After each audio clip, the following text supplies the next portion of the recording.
evening, ladies and gentlemen, I am the Sarcastic Barman and welcome to my channel. We've got a lovely video this week from Eric Dubay. That just didn't sound right.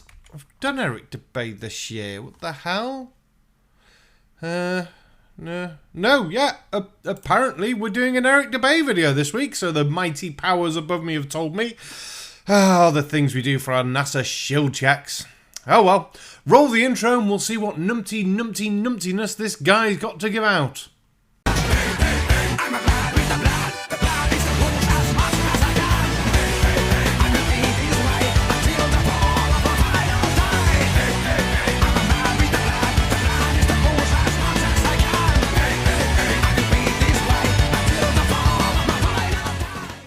Now I'm sure we're all familiar with Eric Dubay, and if we're not, here's Eric Dubay describing himself in his own words.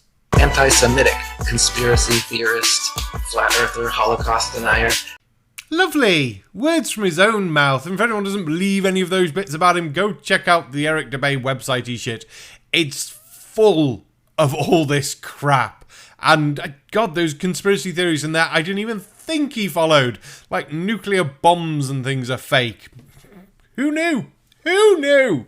Fucking hell. But anyway, he also did the Level documentary fucking weird shit on YouTube, which has gained over 200,000 views. Fair play. But here's my favourite comment from the show. That fucking Dr. Peel comment gets goddamn everywhere. But I do think Eric Dubay was hoping for more success with the video than he actually got, because he's now taken on a BuzzFeed video, and not a recent BuzzFeed video. This BuzzFeed video is old enough that I struggled to find an original copy of the video, so much so that I just gave up and looked at, well, here's a reply video for 3 years ago, so it's obviously going to be older than that, or at least that same year. So Eric Dubay is obviously feeling a bit left out and wanting some more attention in the world today. So let's have a look how he's going to lie his way through this. In fact, we'll get a lie counter ready. Every time he lies, we'll put it up this side. It can go in front of Home Sweet Home. That'll be the lying mark for Eric Dubay. Should we shot? I think we'll shot. We'll shot this. A lot of people would have you believe the Earth is round. Well, we'll see. What is the flat Earth theory? Well, the flat Earth theory posits... Let me stop you right there. The flat Earth is not a theory, and doesn't posit anything besides demonstrable, empirical, objective facts. You're right, Eric. Flat Earth isn't a theory. It doesn't have any evidence to support it, so therefore could never actually be considered a scientific theory. But thank you for showing us you don't understand what a theory is. And for the first lie of it contains facts. Flat Earth has no goddamn facts about it, apart from the fact of it's stupid. A bit like you, Eric. I mean, I'm not saying you're the stupidest person on the internet, but you better hope they don't die. For example, it is a fact, not a theory, that bodies of water always seek and find their own level. From a beaker, a bottle, or a bathtub, to a pond, lake, or an ocean, the natural physics of water and other liquids is to find and remain level. Really? Are you sure? Because if you've got water in freefall, or say in the vomit comet, so it experiences a zero gravity-like experience, it becomes a ball.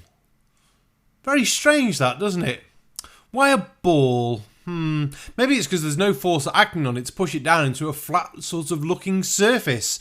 I'm sure we're going to talk about gravity later on, but I'm saying that counts as a lie. Oh, lovely. It is an unproven, unscientific theory with no observable, measurable, or repeatable evidence to claim that bodies of water can somehow bend, cling to the exterior of shapes, and show convexity upon their surface. Now, though to my knowledge we can't do a life-size experiment showing water clinging to a ball to the extent where flat earthers are going to believe it, because they're just fucking stupid like that, we have shown small balls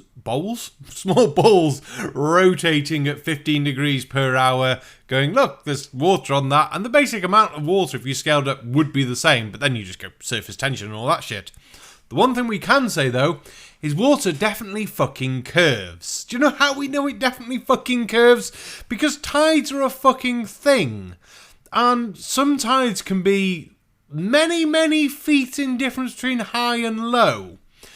And it doesn't really fit with your model if you're going to say it's always flat. Because otherwise, what are you expecting? Giant fucking waves of walls of water coming towards you when tide changes? No, it's a gradual curve, isn't it? So, water curves, you're a liar. Have another shot. Oh, getting better as they go along. It is a fact that the majority of Earth is covered in such level water, thus making it an unscientific theory to postulate that Earth is actually a gigantic sphere with bendy oceans curving all the way around it. Oh, I've got a fact for you. Do you know that the Atlantic and the Pacific Ocean aren't actually level with each other? There is a difference in the height, and this can be seen at the Panama Canals. It's great like that, isn't it? This amazing flat water. I love the fact you use level, because as we know, level can mean curving based on the surface of the Earth. Oh, you little lying toe rag. It is a fact, not a theory, that the horizon always appears perfectly flat, 360 degrees around the observer, regardless of altitude. I've got a mage that would say otherwise, and with a proper camera with minimal barrel distortion, and even better, with reference points for straight lines so you can see that the horizon is curving. You're lying once again, aren't you, Mr. Dubay? Oh... All amateur balloon, rocket, plane, and drone footage show a completely flat horizon as high as we can reach, over 20 miles, or 120,000 feet up. The only time the horizon ever bends is when viewed through a fisheye lens, or a curved commercial airplane window.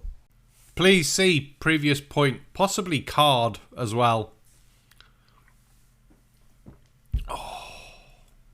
It is also a fact that the horizon always rises to the eye level of the observer as altitude is gained, so you never have to look down to see it. Nope, that's a lie once again. The horizon drops the higher you go up. Photographic evidence here.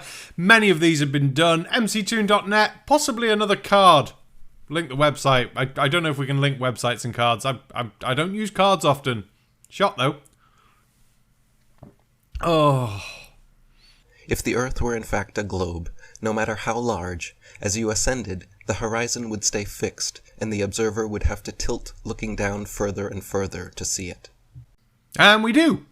Hence the last clip, so I don't get to do a shot on this one. That's quite depressing at this point. I'm really looking forward to another shot. I suppose you can't get things wrong all the time. I guarantee on the next one he's going to completely fuck up, but still. It is a fact, not a theory, that we are able to observe objects at incredibly long distances, far beyond what would be possible if Earth were a globe 25,000 miles in circumference, as we're told. For example, it is a fact that in Genoa, Italy, from just above sea level, on clear days, it is possible to see the distant islands of Elba, Gorgona, Caprea, and Corsica 80 to 125 miles away. Yep, if we had no atmosphere, that would be very disturbing to see that far away.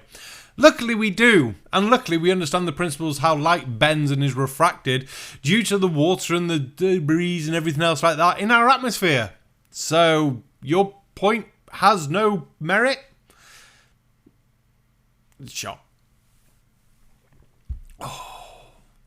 It is a necessary theory that the globe Earth must curve 8 inches per mile squared if it really be a ball 25,000 miles in circumference. But based on such a theory, these islands would all be completely hidden behind thousands of feet of curved Earth. 8 inches per mile squared, accurate over short distances, not over long distances. But you just use it anyway because you like the numbers it gives and it's simple for you to use because you can't do maths. As we saw in the video where we did the moon landing and the parachute and shit like that, we did maths. Something that you obviously are incapable of doing. Ooh. In fact, the record-breaking longest distance zoom photograph ever taken recently showed Pic Gaspard from Pic de Finestrelles a whopping 275 miles away, at a height of under 10,000 feet, where, based on correct curvature calculations, the entire mountain should be invisible behind several miles of curved earth. Yes, because people who understand light and photography and have to wait for the exact perfect conditions to take these long-distance photos obviously think the Earth is flat.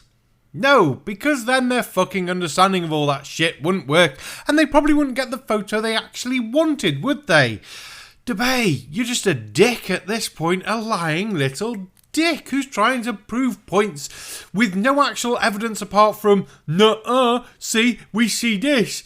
But as soon as someone would mention refraction to you, you'd be like, nuh-uh, stuff. Oh, Mr. Bit. Ugh. It is an observable, testable, repeatable, scientific fact of reality that Polaris, the North Pole star, situated perfectly over the North Pole center of Earth, never moves a single inch.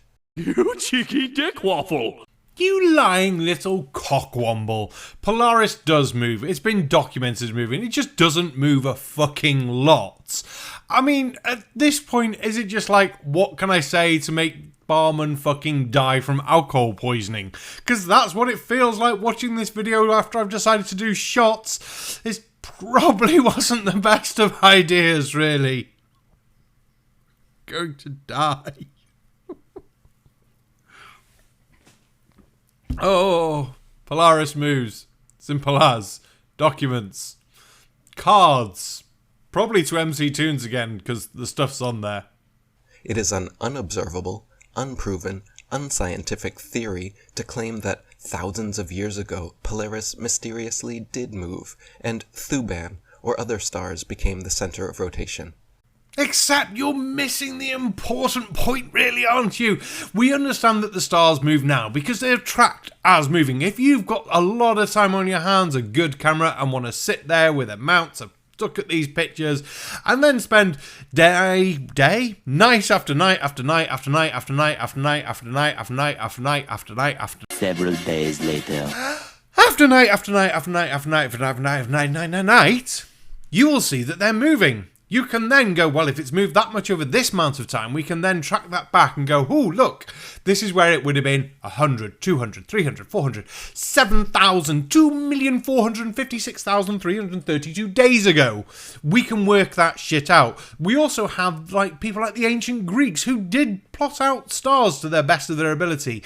And they don't quite fit with the patterns we have now. Because stars fucking move. Eric Dubay, you're such a lying little toe rag. Do you even know what a fact is? Do you even know how to check any of these things before you say them? Or do you just like being wrong?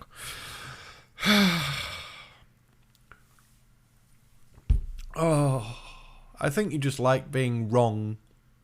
It is also an unobservable, unscientific theory to claim that the Earth is spinning 1,000 miles per hour around an axis, while rotating tens of thousands of miles per hour around the Sun, while the entire solar system circles hundreds of thousands of miles per hour around the Milky Way, and the Milky Way shoots millions of miles per hour more off through infinite space, when we cannot see, hear, feel, or otherwise observe or prove any such motion. No, even flat earthers have tracked the motion of the Earth. Remember a 15 degree per hour drift, Bob? Yeah, I'm not pulling up the clip, fuck that shit. But yeah, this has been tracked, Dubay. And also, if you're sitting in a plane going 500 miles an hour, do you feel that 500 miles an hour? If you jump up, do you suddenly fly backwards? No, you don't, because the contents of the plane is moving with you. These are things that I really think your brain just cannot seem to grasp. You seem to lack that critical thought sort of area in your head. It's quite disturbing and sad, really, that you've got to this point in life and that so many people seem to watch your content. It just seems like the brain dead people attract the other brain dead people, really, isn't it? More shots, I suppose. Oh, speaking of brain dead, that's how I feel like I'm going to be after this. Jesus. If the Earth were truly a tilting, wobbling, spinning space ball, undergoing these multiple contradictory motions through the universe, you would only see irregular, spiral-shaped star trails, and the night sky would never be the same twice. It would be impossible for constellations to exist whatsoever if Earth were truly undergoing these various theoretical motions.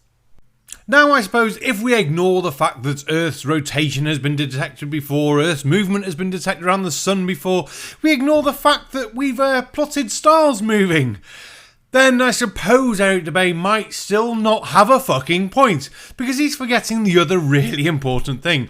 The distance is fucking involved. Now, if I'm looking at the star here, from here, and I move like that, that's a really big distance, really, to go, woo, yeah, that's going to look completely different. But if I'm looking at the star, saying it's over in York's about that sort of fucking direction, over in York, and I'm over that way, well, that's Hay and Wye sort of direction, somewhere over there, and I could see it, but I move, say, 6 foot, it's really not going to move much in my fucking vision, is it? No. Now multiply that by millions upon squillions upon billions of fucking miles. And then you're starting to understand the fucking distances involved in this shit. Eric Dubay, you're a lying toe rag once again. Oh. And those are just a few of the countless, observable, testable, repeatable, scientific facts of our level, motionless plain Earth that have been marginalized, suppressed, and ridiculed for centuries in favor of various unobservable, untestable, unscientific theories purporting we live on a tilting, wobbling, spinning ball. Except we do live on a tilting, wobbling, spinning ball. You're just a liar who doesn't actually check any of the bits you come out with and is too obsessed with being a fucking weirdo. And I'm using weirdo in the loosest sort of sense. I'm trying to be polite. I don't know why I'm trying to be polite, because you're an anti-Semitic douchebag who doesn't deserve my politeness in the fucking least. Oh, Eric Dubay, you're a moron. You're a liar. You're just a douche. Part 1. I can't do part 1. Part 2 later. Did you enjoy that video? Don't forget to like, share, comment, subscribe down below, and tell me if anything I've forgotten about Eric Dubay. Oh, part 2 is actually being recorded at the moment. I realised I didn't do an ending for part 1. Bollocks. See you on the next one. Good night.